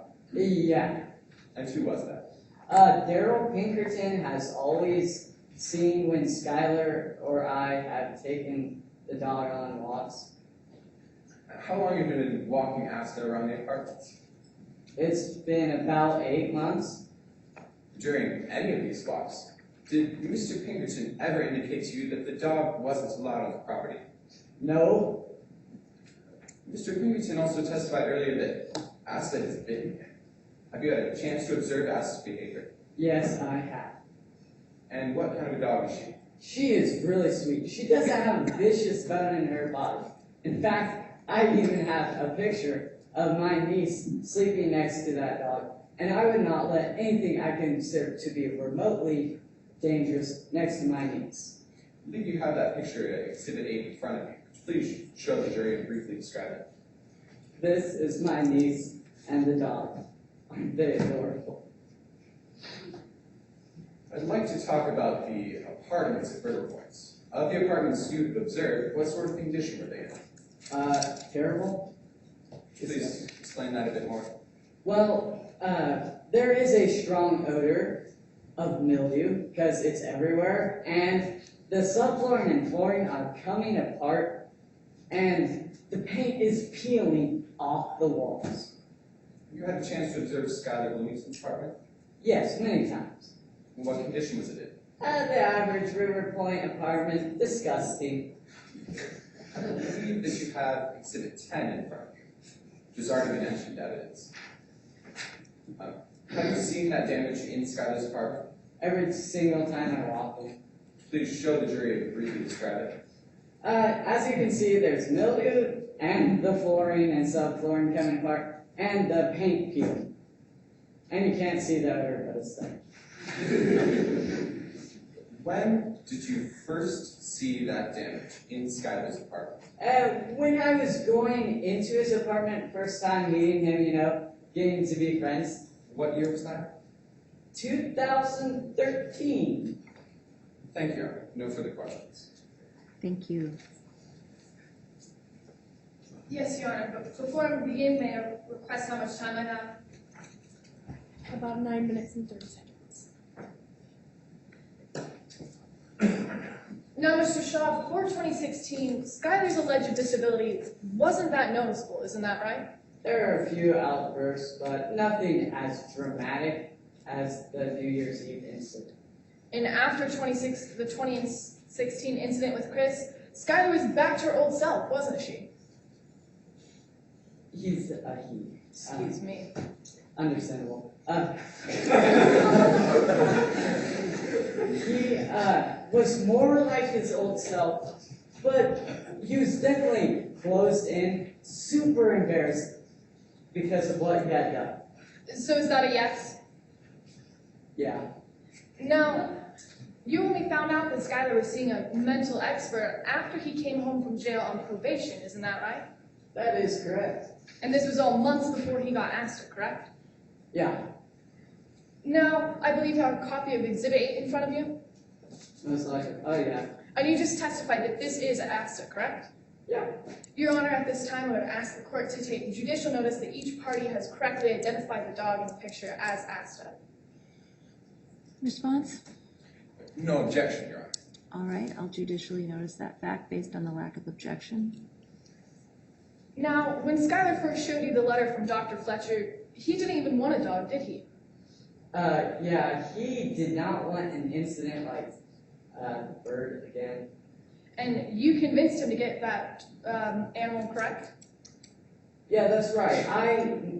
He had told me of the doctor, and so with a legally qualified doctor and a legal prescription, it's okay with the law. And this prescription, you had him send it to the front office, isn't that right? Yeah, it was smart. So in all of these instances, you convinced him, correct? With sound logic. Now, if Brett Mills doesn't allow this dog on the premises, you think you can get your way around the rules, isn't that right? You mean by, say, a case, where if we win, we get to keep the dog? So is that a yes? Yeah. Now, let's talk a little bit about the conversation you had with Daryl Pinkerton while walking ASTA. At this time, were you aware if Skylar Bloomington knew about the lease agreement, about no pets policy? Sure. And you never saw Skylar contacting Daryl about this, did you? No. And you never saw Skylar contacting the front office about this, correct? I guess not. And so, in all these instances, even though Skylar never contacted, and as far as you could see, any agent of Mills Property Management, you still thought he was in compliance with the lease, isn't that right? He was in compliance with the law. And so is that a yes? Restate, please. Even though you never saw Skylar contact any agent of Mills Property Management, you still thought Skylar was in compliance with the no pets policy. Objection, Your Honor. Relevance? May I respond, Your Honor? This goes to show that while this witness has never seen Skylar Bloomington contact the lease, means that it's more or less probable that Skylar went and contacted and got written consent from the landlord. Your Honor, may opposing counsel please restate that. You got it. Of course. You don't have to. It's up to you. Do you want to respond? Sure. Go ahead. This goes to show that while this witness has never seen Skylar contact any agent of Mills Property Management, it goes to the weight of the evidence that Skylar never actually contacted the Mills Property Management and got written consent, which goes to the weight of the evidence. Your Honor, may I respond? Yes. As opposing counsel stated, this goes to as far as Kelsey Shaw's perception.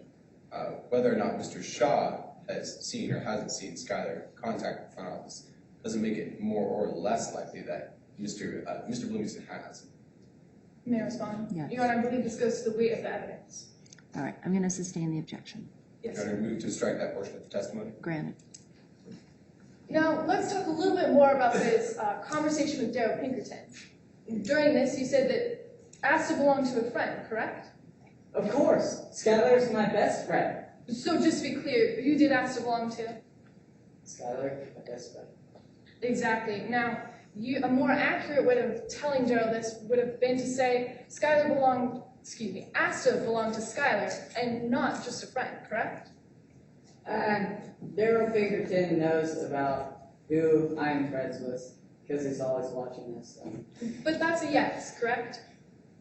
I guess so. And this was all to avoid a pointless discussion, correct? Yeah. Thank you, Your Honor. No further questions. Thank you. No redirect, Your Honor. Thank you. Thank you, Your Honor. Does the defense have any additional evidence? No, Your Honor. The defense rests. At this time, both parties have presented their case. There is an optional recess of no more than 3 minutes to allow the teams to prepare closing arguments. Would either team like a 3-minute recess? The plaintiff would request this recess. In addition, may I retrieve my documents from law? Yes, and you can do that during our recess. We're going to be in recess.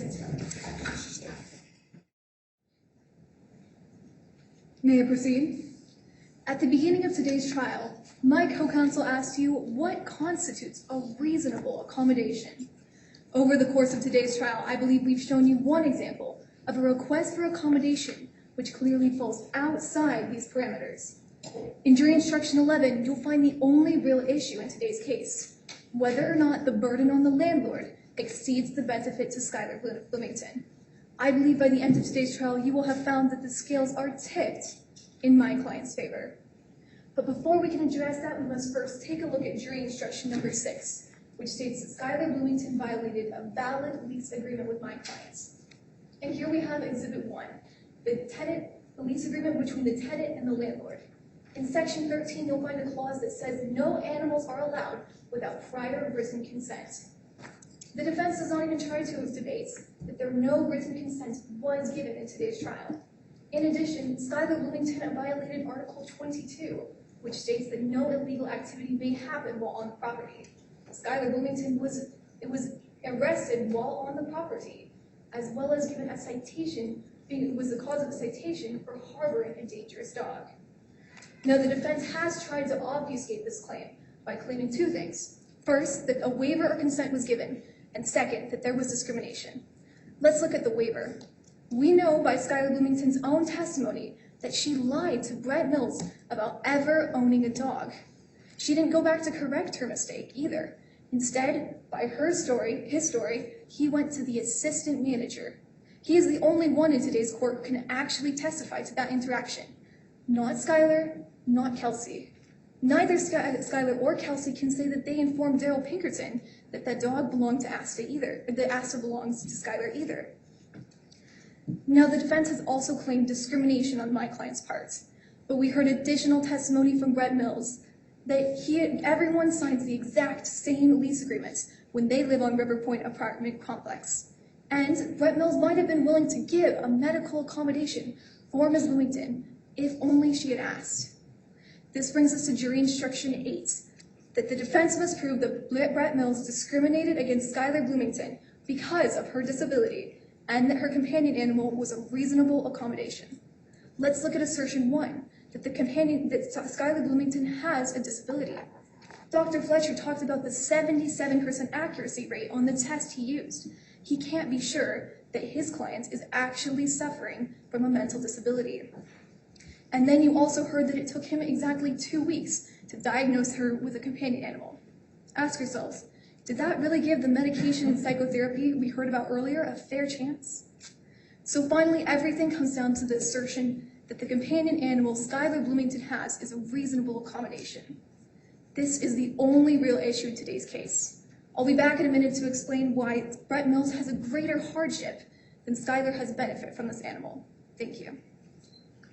Thank you.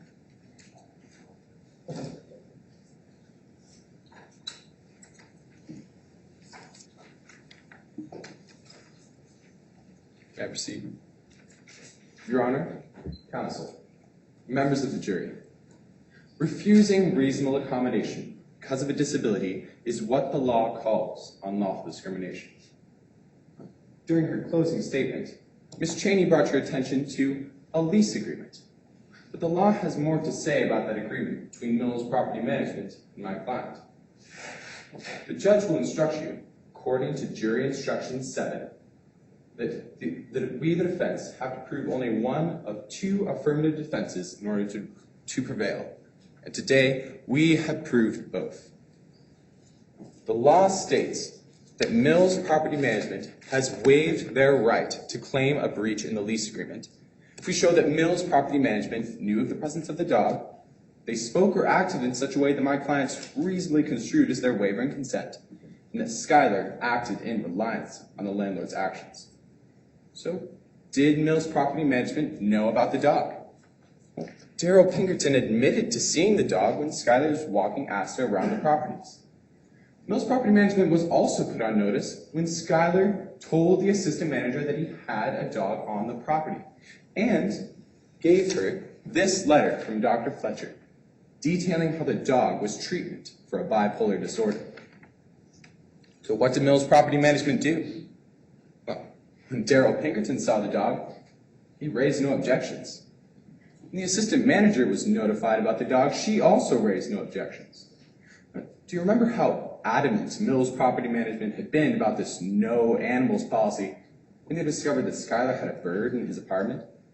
But now, when they discovered that he had a companion animal prescribed by a doctor, they raised no objections.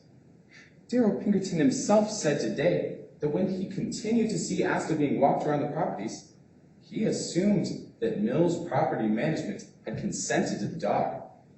So did Skylar. Skylar concluded what any reasonable person would, that Asta was allowed. Approving those portions of jury instruction 7, we have answered plaintiff's argument about the lease agreement.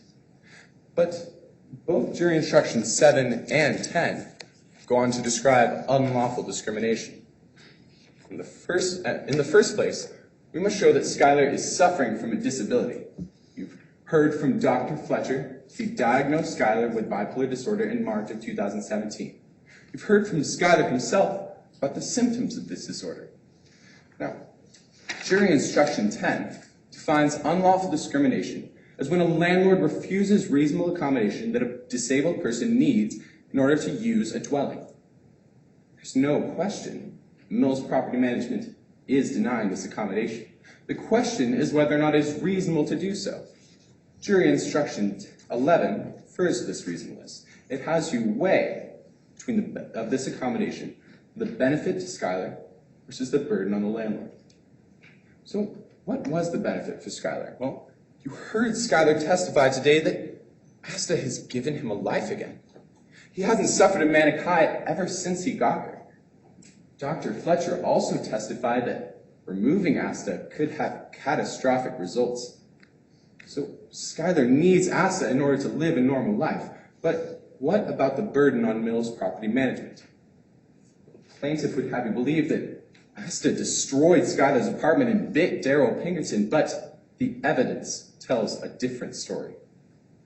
First, you heard from Kelsey Shaw and Skylar that the damage in Skylar's apartment had been there ever since Skylar moved in. The damage had been as recent as the plaintiff would have you believe. Why did it take Pinkerton 2 months to tell Brett Mills? When Ash Masterson showed up at the scene at River Point Apartments, she saw that the dog was not acting aggressively. The only evidence that we have that this attack ever took place was a single phone call from Daryl Pinkerton, the same Pinkerton that relies on Brett Mills for free rent, who thinks Skylar's faking his disability, and who simply called animal control in order to get rid of Skylar Bloomington. Brett Mills testified today, but he thinks this case is silly. Is it silly for Skylar to want to live a normal life? Brett Mills got angry. He lashed out and fired his assistant manager and evicted Skylar. We've shown that Mills Property Management waived their right to claim a breach in the lease agreement and has discriminated against Skylar, so we ask that you find in favor of my client so we can live a normal life again. Thank you.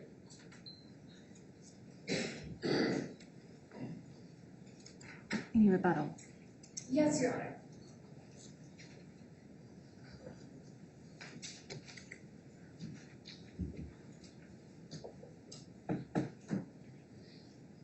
I left you thinking about the scales in today's case, but just what sort of a burden has Skylar Bloomington's animal placed on Brett Mills?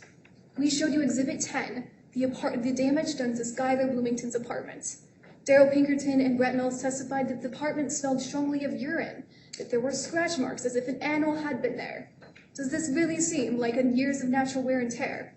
Daryl Pinkerton tells us that this was not here on the prior inspection.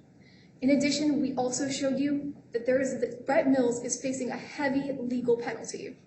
3 people have identified a dog in today's course. Skylar identified a picture of Asta's animal. Daryl Pinkerton identified the same dog in the picture as the one that bit him on the property. Finally, Ash Masterson identified that dog using RFID technology and confirmed it using the photo. There can be no doubt that the dog that bit Daryl Pinkerton was in fact Skylar's animal. But Brett Mills must take the consequences of spending 180 days in jail and serving a $1,000 fine if convicted. If you find today that the defense violated a valid lease agreement, given no waiver or consent, that there was no discrimination on the part of Brett Mills, you must find in favor of the plaintiff on all charges. Everything comes down to the scale, and Brett Mills has the heavier burden. Thank you. Thank you. At this time, I would invite everyone present to give both teams a round of applause.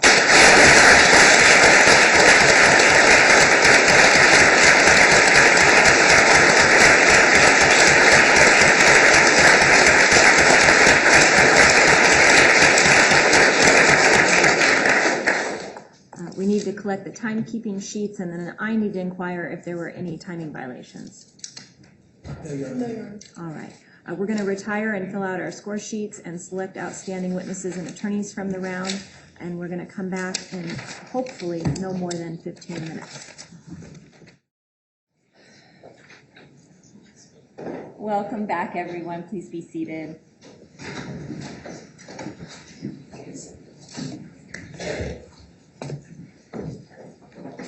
So on a more informal note, I think this is the portion where we just have a debrief with the participating teams, and I think our plan was to start down here and then just proceed through. Sure. I know, exactly. I just wanted to tell both teams that you did just such a phenomenal job. I've been judging mock trial since about 2011 off and on. So I've definitely seen the programs kind of develop, and I feel like you guys just get better and better every single year, and it's such a amazing thing. I also am on the committee that helps write the problem, so I just love seeing the problem come to life, and you guys just did it such an amazing job. So I really don't have, we're at the point where you guys one of you will be going to nationals, right? So I want to give you some constructive criticism, but honestly, I think you guys just did so amazing. So I'm going to leave the rest of that to former Judge Wong. So I've been doing, this is my 20th year doing mock trials, I believe, and you guys are just amazing, just simply amazing. I'm sure all my fellow judges and we actually do a lot of preparation to judge. I got to preside on Wednesday, and I got to score today. And in preparation, I did, as I said to some of the other students, that I do my own checklist, and I created lists of topics that I thought would be appropriate for each witness, and I did topics that I thought would be appropriate for cross-examination, and you hit them all. It's just amazing to me. And actually, to tell you the truth, you came up with some cross topics that I didn't even think of, and as you were doing them, I thought to myself, I missed that. And so I'm thinking, okay, is that because, I've been retired for 4 years? Or is it because you are excellent? And my decision is, it's because you are excellent. Whichever team goes on will represent Idaho very, very well at the national competition in Reno in May, and I will be there. I know I will see one of you, but it may sound trite to say, but it's a shame that you both can't go. I've been involved in some other high school competitions where the state champion and the runner-up get to go, and it's just unfortunate that doesn't happen. But I know that you will represent Idaho very well. Congratulations. Well, I'm not a judge or an attorney. I'm actually a federal probation officer, and I spend my days in U.S. District Court. And you guys are better than attorneys I see in federal court. And I'm not saying that just to blow smoke, it's true. I was very impressed with both teams. The witnesses were great. And sorry we were hiding our faces when you guys were making us laugh a little bit. There are times where witnesses are pretty laughable on the stand in actual court too, and we have to hide that as well. So whichever team gets to go, you both deserve it. I was most impressed. It's an honor to be here with you. The work that you've put into this is evident. When you put that much work into something, you make something that is extremely difficult appear easy. And spending this time with you and seeing the work that you have put into it is a profound thing for me, because I've dedicated my career to the law, and this is important business. So I thank you for the opportunity to be here and just to witness what you've done. Thank you. So I think that at this point, we're going to give some awards, and before the awards are announced, I am to ask the teams to give their choices to the opposing team for outstanding witness and attorney. I guess the plaintiff will go ahead and go first. It's been a great 4 years, but this year we're going to give our outstanding attorney award to me.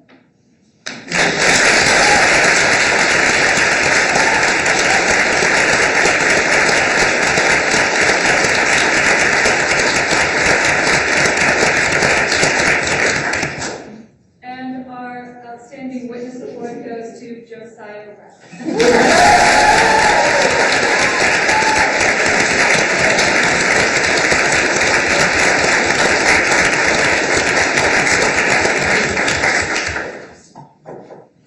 It was a really big honor to go against you guys tonight.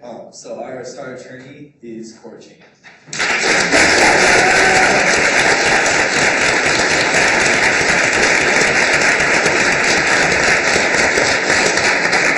And our star witness award goes to Leah Mullins.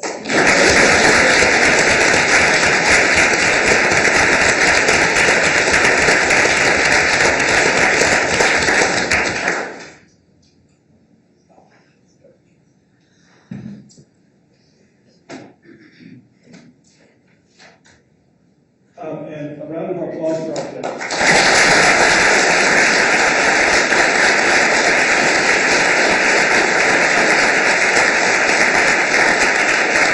Thank you all for participating. Okay. We know something you don't know. Who the outstanding attorney witnesses are. We're going to start with that. The Outstanding Witness Award goes to Josiah Rapp.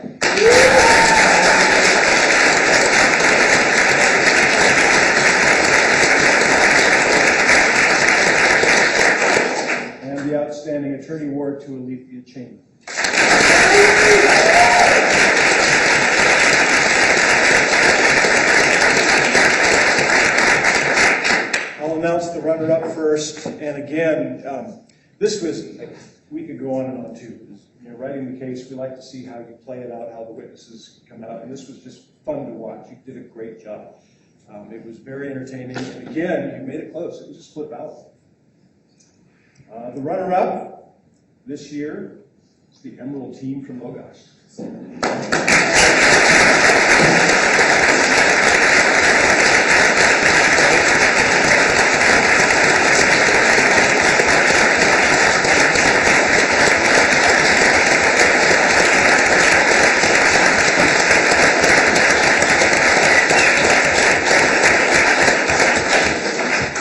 Of course, that the state champion for 2018 is the orange team from Ambrose.